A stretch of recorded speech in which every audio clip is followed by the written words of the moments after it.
Hi, my name is Savannah Parisi. I'm a student nurse at the University of South Alabama, and I will be recording an IV insertion checkoff video today. It's my ID.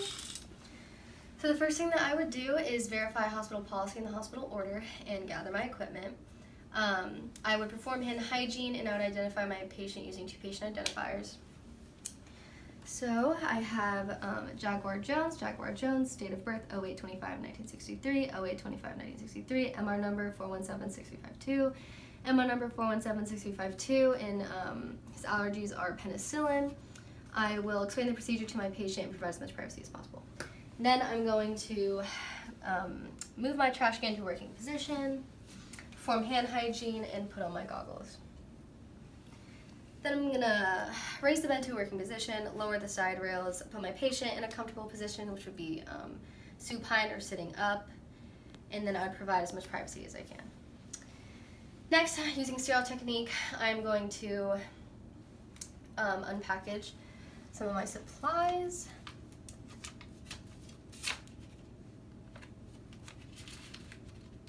And then I'm going to take an alcohol pad,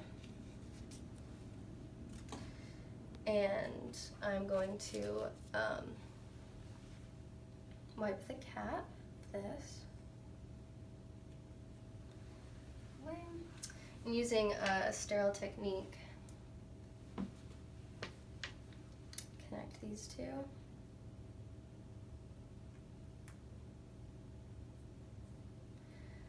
Okay, and then I would prime the tube. If you can see that water move. Okay, and then I will loosen this a little bit, and I'm going to put it back in the wrapper for now. Okay, after doing that, I'm going to take these out, the wrappers, throw them away. Throw that away. Now I'm going to state the 3 principles for looking for a good vein. So the first one is having it on the most distal site on the body, having it on their non-dominant arm if possible, and making sure that the vein is large, soft, spongy, and bouncy. After doing that, I'm going to tell you the 3 principles for fostering a venous distension, which would be having the arm in a dependent position, stroking the vein slightly, and having the patient close and open their hand slowly. After doing that, I'm going to place my water-absorbing towel underneath my patient's arm. I'm going to grab the tourniquet, and I'm going to place it 4 to 6 inches above the incision site.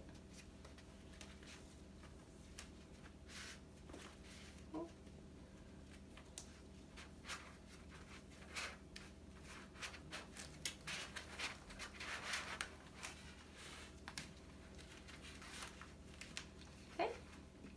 I'm going to then check the radial pulse and assess the vein for appropriateness. Okay. After doing that, I'm going to perform hand hygiene and put on clean gloves.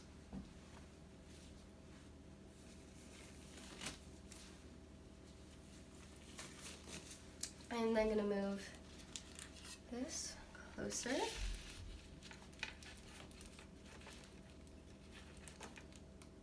Okay. And then I'm going to clean the site with chlorhexidine. Cracking that to release the fluid. So I'm going to clean it vertically, horizontally, and in a circular motion, about 30 seconds. Okay. And then I could just dispose of it. And then I would normally let that dry. After doing that, I'm going to take the cap off of needle with the catheter. Okay, dispose of that. My sharps container. Then I'm going to anchor my vein, having it having my fingers 1 to 2 inches below the incision site.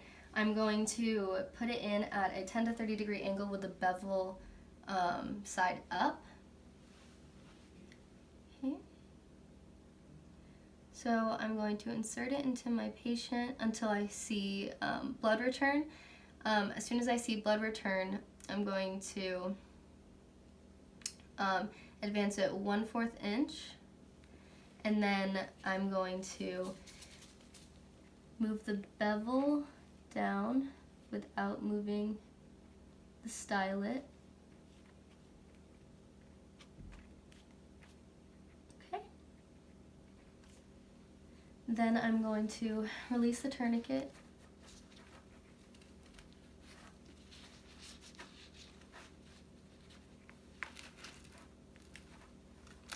There we go. And then I'm going to pull the skin tight up here, and that's when I'm going to pull out the styloid and then put that in the sharps container. After doing that, I'm going to let go of that real quick.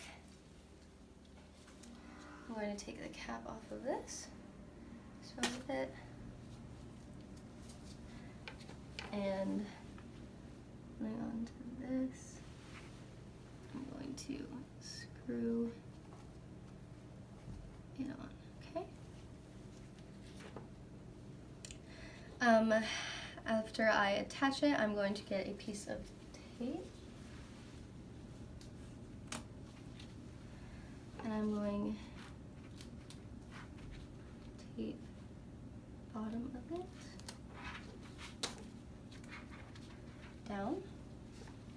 I'm going to aspirate for blood return, and then I would inject the whole thing. Then I would inject the whole thing and assess for swelling. I would then disconnect this, put it in the container. I would let this then have in a resting position. Now I'm going to attach my tegaderm.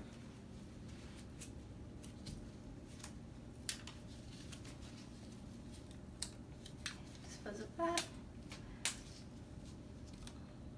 Tegaderm on.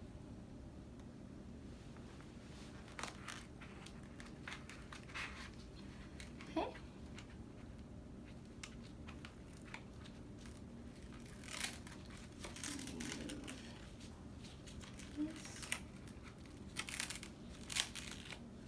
Throw it away. Okay, after doing that, I'm going to remove this temporary tape.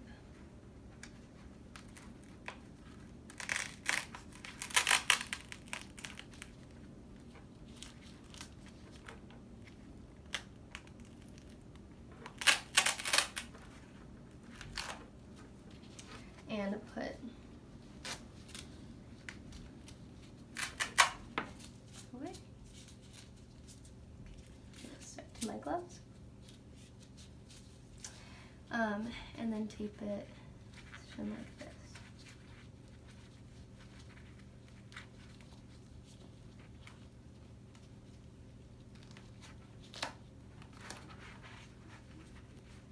Okay. After doing that, I'm going to remove this from my patient. I would take all my things and I would dispose of them. So I'm just gonna put them right here for now. I would dispose of them. After doing that, I would put my patient in a comfortable position. I would raise the side rails. I would lower the bed. Then I would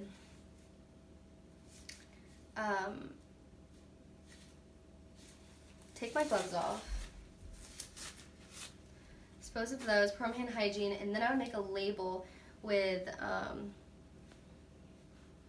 would make a label with the time, the date, my initials, and the gauge, and I would put it on the side of my tegaderm. And then I would teach the patient about the signs and symptoms of IV complications, and I would teach my patient about IV complications, the signs and symptoms of that, and how to prevent dislodging it. Okay, so after doing that, perform hand hygiene, and then I would go and do documentation. So my documentation is going to be the time, the day, the time, the day, the location, the amount of times the amount of tries it took me, the length and gauge of the catheter, my patient's tolerance, my patient's tolerance, and presence of saline lock and flow, and infusion, and then infusion of fluids if it was ordered. Okay, and then after doing that, now I'm going to demonstrate how I would take it out of a patient. So, I would normally put my goggles on, perform hand hygiene, and I'm going to put clean gloves on.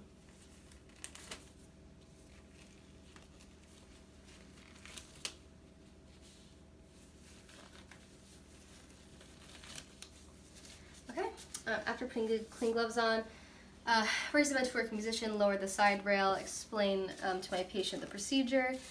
So the first thing I'm going to do is remove the tegaderm in going towards the incision.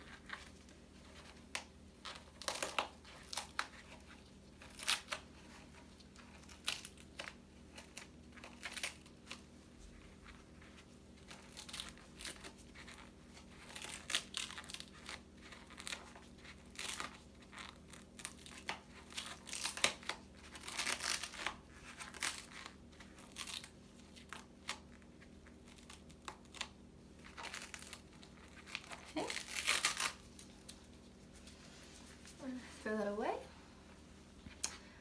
I would then get a gauze, and I would put it right here on my patient. I would untape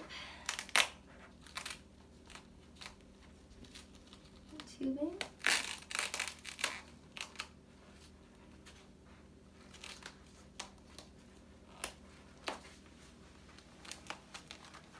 Get it off the tubing. I'm struggling. There we go.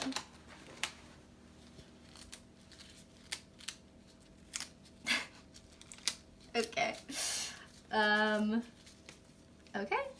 After doing that, I'm going to slowly take it out of my patient. Okay, and then I will apply pressure for 30 seconds. I'm going to inspect the catheter, making sure all of it's intact. I would put it in my sharps container. And then I would make sure that I would assess for any complications like redness, bleeding, irritation, things like that. Then I would take another piece of tape and I would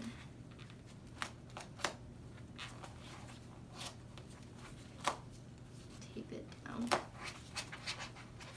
Okay, was that? Then I would